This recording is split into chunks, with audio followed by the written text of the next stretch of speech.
Sir मैं बात कर रहा हूं जोमैटो और स्विगी के डिलीवरी बॉयज की, ओला उबर के ड्राइवर की, ब्लिंकिट जेप्टो के राइडर की और अर्बन कंपनी के प्लम्बर, ब्यूटिशियन जैसे अन्य लोगों की।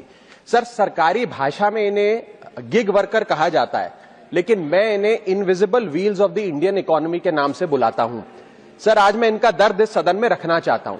क्विक कॉमर्स और इंस्टा कॉमर्स ने हम सबकी जिंदगी बदल दी है, लेकिन इस सुपर फास्ट डिलीवरी के पीछे एक साइलेंट वर्कफोर्स है जो हर मौसम में काम करती है, अपनी जिंदगी दांव पे लगाकर आपका ऑर्डर आपके घर तक पहुंचाती है।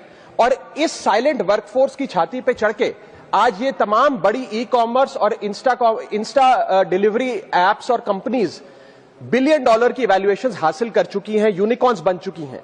लेकिन इन गिग वर्कर्स की हालत आज भी एक दिहाड़ी मजदूर से भी बदतर है।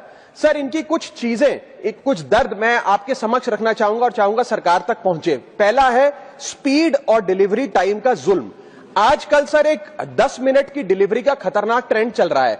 डिलीवरी टाइम के प्रेशर के चलते लाल बत्ती पे खड़ा एक डिलीवरी बॉय यही सोचता रहता है कि लेट हुआ तो रेटिंग गिर जाएगी, इंसेंटिव कट जाएगा, ऐप लॉग आउट कर देगी या आईडी ब्लॉक कर देगी। इसीलिए 10 मिनट की डिलीवरी के लिए वो ओवर स्पीडिंग करता है, लाल बत्ती जंप करता है और अपनी जान को जोखिम में डालता है।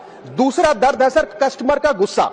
कस्टमर का हैरेसमेंट का भी एक परमानेंट डर इनके मन में होता है। जैसे ही ऑर्डर 5 से 7 मिनट लेट होता है, देखा जाता है कि कस्टमर फोन करके पहले तो डांटता है, फिर जब ऑर्डर डिलीवर करने आता है तो उसे धमकाता है कि मैं तेरी कंप्लेंट कर दूंगा, और उसके बाद 1 स्टार की रेटिंग देकर उसके पूरे महीने का परफॉर्मेंस और बजट बिगाड़ देता है। Third problem that they face sir is the dangerous working conditions, जिसमें कमाई कम और बीमारी ज्यादा है।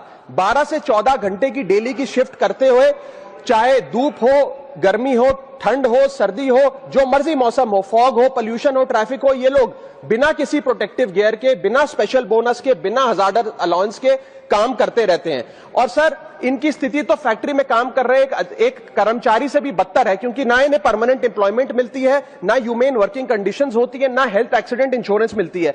फिर भी सर ये अपना दर्द छुपाकर, अपनी जॉब इनसिक्योरिटी और होपलेसनेस छुपाकर जब आपको आपका ऑर्डर डिलीवर करते हैं तो मुस्कुराकर कहते हैं कि सर थैंक यू, मुझे 5 स्टार रेटिंग दे दीजिएगा। सर मैं बताना चाहता हूं कि ये लोग रोबोट नहीं है, ये भी किसी के पिता हैं, पति हैं, भाई हैं, बेटे हैं। इनके बारे में सदन को सोचना चाहिए।